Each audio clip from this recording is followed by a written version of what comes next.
Bienvenue à toi pour ta guidance du mois de septembre. Je suis ravie de te retrouver, j'espère que tu vas bien et que tu es en forme pour entamer cette nouvelle saison.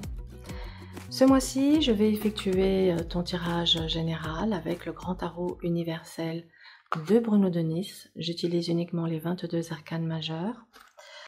Petit bonus sur septembre, je vais effectuer un tirage sentimental avec l'amour is love. Et je vais clôturer avec un message de l'oracle, message de vie. Voilà pour les jeux utilisés et on va, sans plus attendre, commencer ta guidance pour nos amis Capricorne et ascendant Capricorne, guidance générale pour le mois de septembre 2025. Quelles sont les énergies qui vont t'accompagner, te guider ce mois-ci? Alors, pour nos amis Capricorne,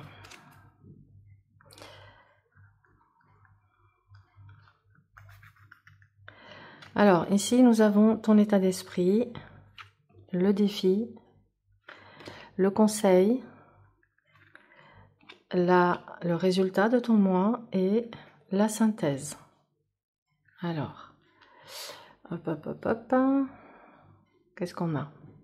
Ça rentre dans le cadre, c'est ok.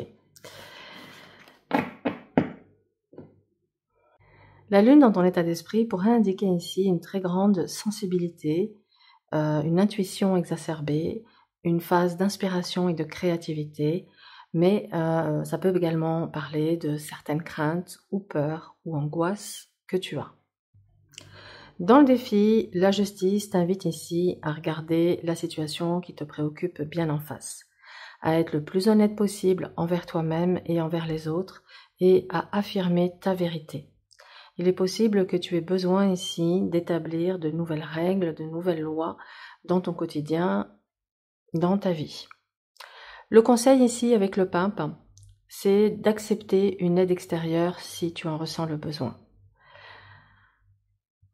Il est possible que tu sois dans une situation un peu complexe et que ça nécessite d'avoir l'avis d'un expert dans un domaine de compétences précis pour pouvoir te guider et t'accompagner. Le pape, en tant que conseil, t'invite également à rester fidèle à toi-même, à tes valeurs, à tes principes. Le pape peut nous parler également ici d'une période propice pour t'engager dans une relation, dans un partenariat, dans un travail, dans quelque chose. Ça nous parle ici d'un engagement. Et d'ailleurs, ton challenge avec la justice, c'est aussi de prendre un engagement. Peut-être as-tu une problématique face à l'engagement. Ce serait intéressant de creuser. Le résultat, c'est qu'on reste... Alors, soit ça veut dire qu'il ne se passe pas grand-chose sur ce mois de septembre, que tes émotions, d'une certaine manière, te paralysent, soit ça montre que tu vas pouvoir opérer un lâcher-prise ce mois-ci et être dans un abandon confiant. Avec la force en synthèse, à un moment donné, tu vas avoir un déclic qui fait que tu reprends ton destin et ta vie en main. Tu décides d'affronter la situation. Ça peut être d'aller voir quelqu'un pour t'aider à guérir une blessure d'injustice que tu portes. Ça peut être de reprendre du sport si tu avais arrêté le sport. Ça peut être d'entamer une formation de coaching si tu as envie d'accompagner et de guider les autres. Il y a tout ça qui ressort, vois comment ça parle et ça résonne et n'hésite pas à me le dire en commentaire.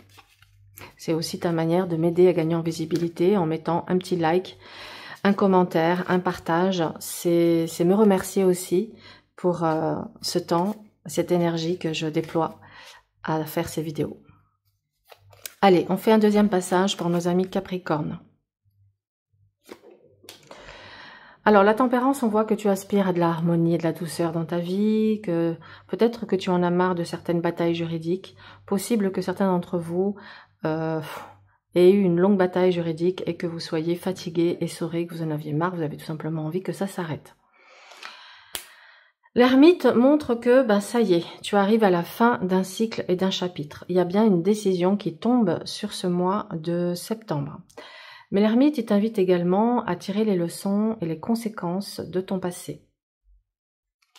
Le conseil ici, c'est de garder la foi avec le pape et avec le monde. On te dit, tu vois, tout va s'ouvrir pour toi. C'est la conclusion et l'aboutissement de quelque chose. Donc, Je dirais que pour ceux qui sont dans des procédures judiciaires, le mois de septembre pourrait marquer la fin d'une procédure, un verdict qui tombe et qui te libère. En tout cas, le conseil avec ce monde, c'est de t'ouvrir, de voir grand, de ne pas te poser de limites, de te prioriser, de te recentrer sur toi et de prendre les décisions qui sont alignées avec ton cœur et ton épanouissement. La réponse avec l'amoureux, c'est que tu vas être face à un choix. L'amoureux peut nous parler d'un mois propice à la rencontre, propice à l'ouverture, à une vie sociale plus riche et plus dense, mais peut nous parler également ici d'un choix à faire, d'un positionnement à prendre, d'une orientation à donner à ta vie. Avec le battleur en synthèse, il y a quelque chose de nouveau qui démarre. Tu vas mettre en place quelque chose de nouveau ou quelque chose de nouveau vient à toi. C'est très très sympathique tout ça, donc je suis contente. C'est qu'on est bien sur une clôture, un aboutissement qui te permet d'aller vers une nouvelle étape de ta vie et qui pour moi te libère d'une forme d'attente ici. Donc du coup le pendu, je le vois plus comme tu étais dans l'attente de quelque chose, d'une réponse. Et si tu attendais une réponse par rapport à une procédure, avec le pape et le monde, c'est une réponse positive.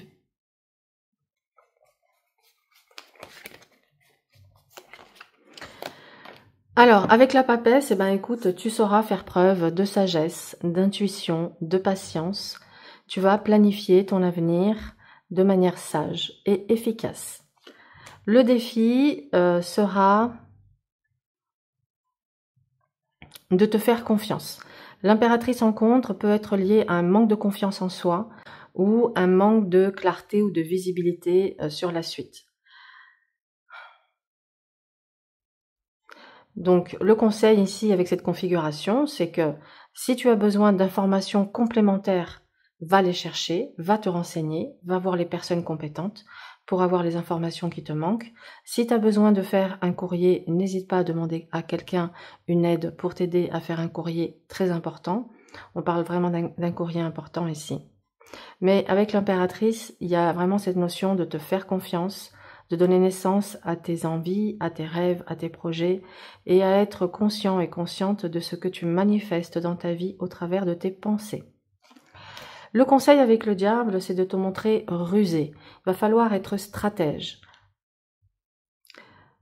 Donc, il est possible que tu sois dans une période où il va falloir convaincre, où il va falloir peut-être négocier.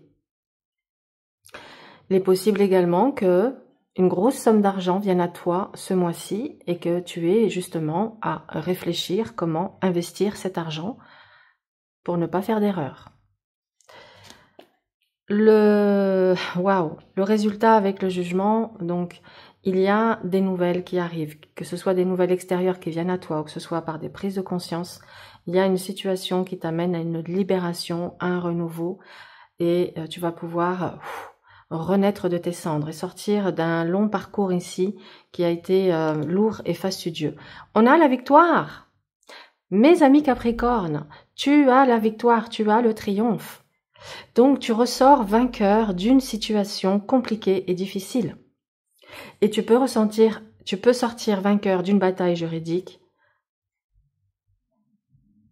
mais également vainqueur par rapport à un objectif que tu t'es fixé et tu as été tenace, tu as tenu bon, tu n'as rien lâché et du coup, tu vas pouvoir savourer ta victoire. Waouh! Donc, c'est un mois de révélation, de décision qui peut changer le cours de ta vie.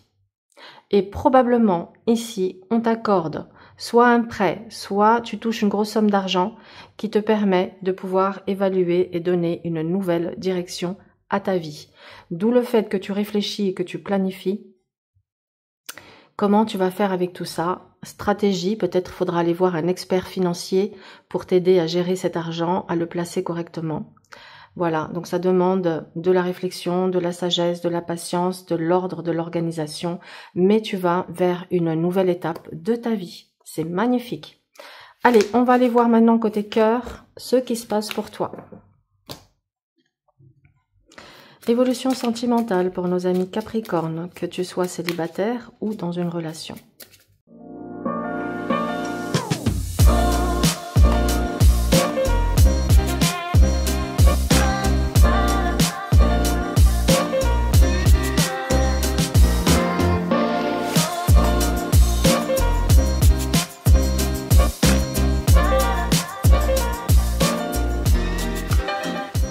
Alors, nous avons retour, stabilité, harmonie, indépendance. Ok. Alors, on voit que tu es en recherche de stabilité et d'harmonie dans ta vie sentimentale. Peut-être qu'il y a déjà une personne que tu aimes et qui t'aime. Mais la relation pourrait rencontrer un moment ici d'instabilité, puisque stabilité dans le challenge, ça veut dire que on a difficulté à stabiliser une relation. Tu pourrais avoir tendance à répéter certains scénarios. Cependant, le conseil ici, c'est d'aller en douceur, de respecter le rythme, ton rythme et le rythme de ton ou ta partenaire. Il y a vraiment cette notion de laisser les choses évoluer naturellement avec le temps, de ne rien vouloir bousculer ou précipiter. L'indépendance est importante dans la relation pour ne pas s'étouffer, pour laisser toujours un espace. Que tu sois célibataire en recherche d'amour ou dans une relation existante, privilégie quand même cette indépendance qui fait que ça va te rendre aussi très attirant et attirante, irrésistible, mais surtout tu ne vas pas t'étouffer dans une relation. Alors on voit que tu acceptes avec une belle philosophie ce que tu as traversé, tu en as tiré les leçons. Donc, je pense que tu as grandi de tes expériences. Aujourd'hui, l'instabilité que tu rencontres dans ta vie sentimentale peut être liée encore à des comportements un peu immatures. Donc, on pourrait avoir tendance à se précipiter, à être dans l'impulsivité. Ou alors, c'est pas toi qui as un comportement immature, mais tu pourrais attirer des personnes avec des comportements immatures qui freinent une harmonie et une stabilité dans la relation. Donc le conseil, c'est de rechercher cette harmonie dans la relation, c'est de laisser les choses évoluer encore une fois à leur rythme, mais ça peut annoncer que quelque chose vient à toi très rapidement. Si tu es célibataire, on te dit l'harmonie arrive, c'est le grand retour de l'harmonie, accepte, accueille. Patiente également car ton heure arrive, hein, ton heure de gloire, ton heure, voilà, chaque chose arrive en son temps, donc sois patient par rapport à ça. Car l'amour est au rendez-vous, hein. On te parle ici bien de l'amour qui est au rendez-vous et de libération. Donc je pense que pour que tu puisses te sentir heureux et heureuse dans une relation sentimentale, ce qu'on est en train de te montrer, c'est que le plus important, c'est de t'aimer toi-même. Il faut qu'on apprenne à s'aimer, à s'accepter tel que l'on est, avec nos forces et nos faiblesses, pour ensuite se sentir légitime d'être aimé par quelqu'un d'autre. Car comment puis-je comprendre que quelqu'un m'aime et s'attache à moi si moi je me supporte pas, si je me critique, si j'ai des paroles dures envers moi-même. Donc c'est comme ça que je le ressens. Et amour et libération, je le vois aussi comme un amour libre. Alors amour libre ne veut pas dire qu'on est dans une relation libre où chacun va voir ailleurs. Peut-être que certains d'entre vous ont ce mode de fonctionnement et ça convient, et ben tant mieux pour vous. Mais je le verrais plutôt comme c'est pas parce qu'on est en couple qu'on est en prison. On peut être dans une relation, on peut être en couple. Alors, je vais quand même préciser un détail. Dans mon vocabulaire à moi, être en couple veut dire habiter avec la personne sous le même toit. Tant que tu habites chez toi, que l'autre habite chez lui et que vous vous fréquentez, vous n'êtes pas un couple, vous êtes en relation. C'est très important de faire la distinction parce que je vois notamment surtout chez les femmes. Quand vous êtes dans une relation, vous vous comportez comme si vous étiez en couple, comme si l'autre était le mari, l'élu, et vous donnez exactement pareil que si vous étiez marié. Et après, vous allez être étonné de voir que l'autre ne s'investit pas dans la relation avec la même intensité que vous, et vous ne comprenez pas pourquoi.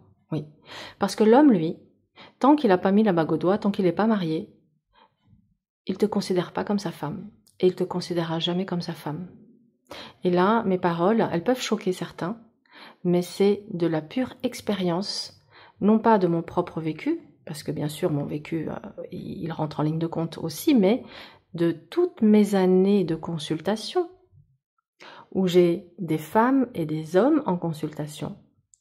Et j'ai toujours été extrêmement choquée d'entendre certains hommes dire « Ah, mais c'est pas ma femme ». Et je dis « Mais comment c'est pas votre femme? Vous êtes en couple, vous habitez ensemble, vous avez des enfants ensemble. » « Ah oui, mais c'est pas ma femme, on n'est pas mariés. » Donc vraiment, je te le dis ici, parce que il y a une vraie différence dans la manière dont la femme et l'homme vivent la relation. Alors bien sûr, de manière générale, il y a toujours des exceptions. Mais de manière générale, j'ai remarqué que la femme s'investit beaucoup plus que l'homme, parce que la femme a une horloge biologique que l'homme n'a pas. Donc, ils sont pas sur le même timing. L'homme, il va toujours dire « mais on a le temps, on verra, laissons voir venir, on verra où ça nous mène, fréquentons-nous et puis on verra bien avec le temps. » Et puis les années passent, et t'as raté le coche. Et ton horloge biologique te dit « c'est fini pour toi ». Donc, faut faire vraiment attention à ça. Et Amour Libération, je le vois vraiment, de respecter l'espace de chacun, de ne pas, encore une fois, s'étouffer dans une relation. Secret pourrait montrer que tu es quelqu'un d'assez discret, discrète, que tu as peut-être une difficulté à t'ouvrir, à montrer tes émotions, tes sentiments et à communiquer librement sur ce que tu ressens. Ça peut montrer également que tu es quelqu'un aussi de discret, de discrète et que tu n'as pas forcément envie de faire étalage de ta vie privée et c'est pas plus mal. Mais ça peut montrer également que tu portes un secret et peut-être que ce secret influence ta vie sentimentale. Alors, j'ai l'impression que tu es dans une étape de ta vie où tu te dis que c'est compliqué de trouver un partenaire stable, responsable et que tu n'as pas de chance. Alors, si ta croyance c'est que c'est tous des immatures et que tu n'as pas de chance en amour, malheureusement, on attire ce que l'on vibre et ce que l'on pense. Donc, je vais magnétiser à moi ce que je pense, à savoir des partenaires instables, des partenaires immatures, que j'ai pas de chance, que c'est pas pour moi et ceci, cela. Donc, fais très attention à ça parce que c'est ce que tu vas magnétiser à toi si tu le penses et si tu rentres dans cette croyance. Alors oui, ce qui pourrait précipiter ici une relation, c'est la dépendance affective. Donc attention à ça, que ce soit toi ou un partenaire qui soit dépendant affectif. Si tu rencontres quelqu'un qui est un peu trop pressé d'aller de l'avant, drapeau rouge, ça peut être un dépendant affectif qui cherche une béquille, d'accord? Ou ça peut être toi aussi, hein, donc attention, drapeau rouge. Ça t'invite également à identifier tes dépendances. Quelles sont tes dépendances? À quoi tu es enchaîné? De quoi tu es esclave?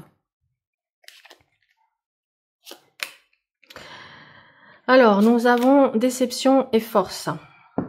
Et oui, en fait, tu attends ton heure, tu vois que le temps passe et tu te dis, il n'y a rien d'intéressant qui se présente sur le chemin et ça commence à te décourager. Mais c'est là où on te dit que le véritable amour, l'amour vrai, l'amour fort, l'amour solide, il faut être prêt à l'accueillir aussi. Parce que si tu es encore dans certains schémas anciens, que tu n'as pas travaillé sur tes blessures, tu pourrais tout simplement avoir tendance à attirer les relations toxiques, les relations instables, et que du coup, c'est parce que tu n'as pas justement travaillé sur ce que tu portes, ou sur ce secret, cette blessure, cette chose que tu as vécue qui t'a laissé une empreinte très importante. Alors, ne vois pas le temps comme étant quelque chose de... parce que là, je vois bien que tu te dis, j'en ai marre, je suis déçue, j'ai envie de rencontrer quelqu'un de bien. Tes guides te disent, tu vas rencontrer cette personne. Parce qu'en synthèse, tu as une belle rencontre qui se fait, mais elle se fait en temps voulu. Pour moi, la clé de ton bonheur en amour, c'est de te libérer de la culpabilité, c'est de travailler sur la guérison de tes blessures, c'est de ne pas revenir sur des schémas anciens, c'est de rechercher cette harmonie en toi et dans la relation, de ne pas brûler les étapes dans une rencontre et de laisser, même quand on est en couple, en famille, de respecter l'espace de chacun. Ça, c'est très important pour pouvoir avoir une relation forte. Voilà, c'est comme ça que je comprends ton message. Vois si ça résonne ou pas. Et dis-le-moi en commentaire. Et nous allons donc clôturer ta guidance avec un dernier message. Et nous avons ouverture.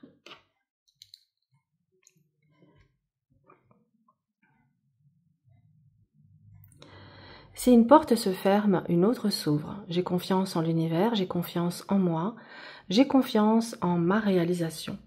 J'ai la certitude que quelque chose de plus favorable se présentera à moi. Je lâche prise et je retrouve la souplesse qui m'ouvre à l'infinie possibilité. J'accueille avec humilité toutes les avenues que Dieu me présente.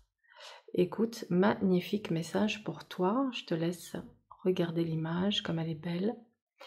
Écoute, c'est un joli message de clôture. Reste dans l'ouverture. Et oui, quand une porte se ferme, c'est qu'il y en a une autre qui s'ouvre et c'est toujours mieux ce qui nous attend. Donc, ne pas non plus lutter à vouloir garder quelqu'un dans sa vie, quelqu'un qui ne te correspond pas. Laisse partir cette personne. Je te souhaite un excellent mois de septembre et je te dis à très vite.